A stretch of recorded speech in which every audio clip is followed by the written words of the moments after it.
GM. GM. Saturday, the 30th of December. 30th, isn't it? Yeah. 2 more days left in 2023. Time to finish those last minute tasks you needed to do. Any goals left to crush for the year? So, take a look quickly at some of the data. Hoping to see this continue to cool off over the weekend. Although we've seen a little pop up here in open interest. Hopefully, people aren't trying to long that low just yet. Global funding rate and Bitcoin funding rate. Remove BTC and ETH. And then OI weight is it? And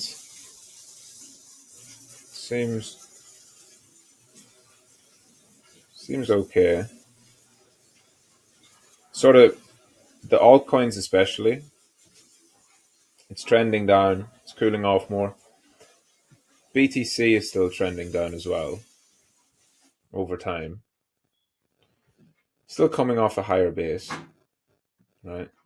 Needs to drop a little more, ideally. If we can get it back to this sort of midpoint here, back around 0.02, where it has been a bit more consistent, a bit more stable. We've had really high funding here, which is interesting. I think the market's being held up more by perps, not necessarily even by. There's not new positions opening. There isn't like a huge amount of positioning in alts or in futures. But this rising OI tells me probably there's not much spot demand right now. Maybe the spot buying is done, and just that the low spot demand means the futures will lead easier. And perps. But this is pretty wild. The dated futures 60% increase. So that's probably some end of year fuckery, I would guess. I've talked about this in the past. We'll go to open interest. So when you see sharp rises in futures, right? Perpetual is never expires. Futures is like has an expiry date. It'll be December. It'll be March, June, September, and December.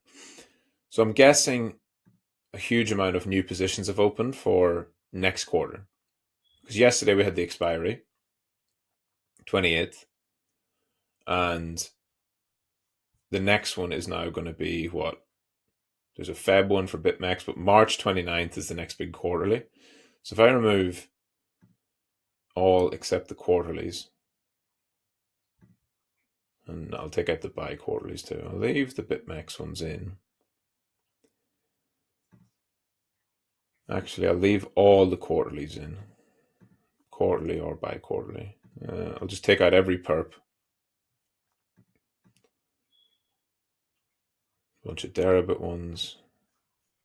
Take out weekly. Take out the perps.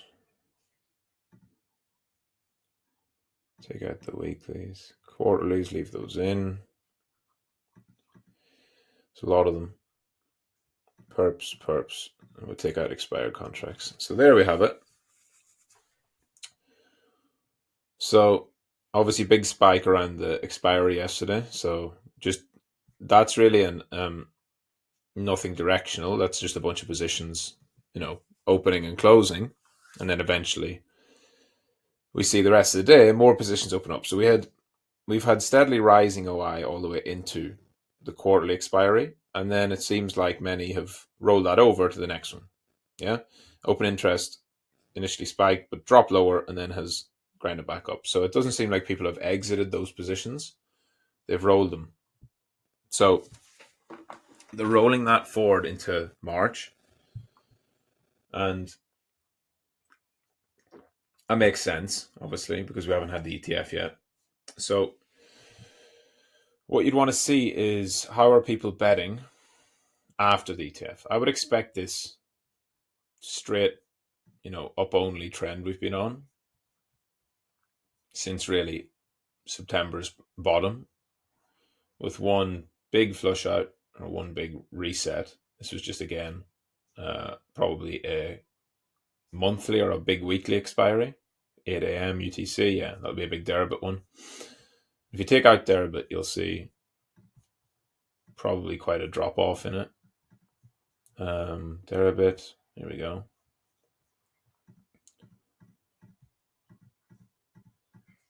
Yeah, Deribit makes a big difference there. 280 million. Yeah, probably 10%. Probably 25% of the whole thing is Deribit. September's got a few. Even June.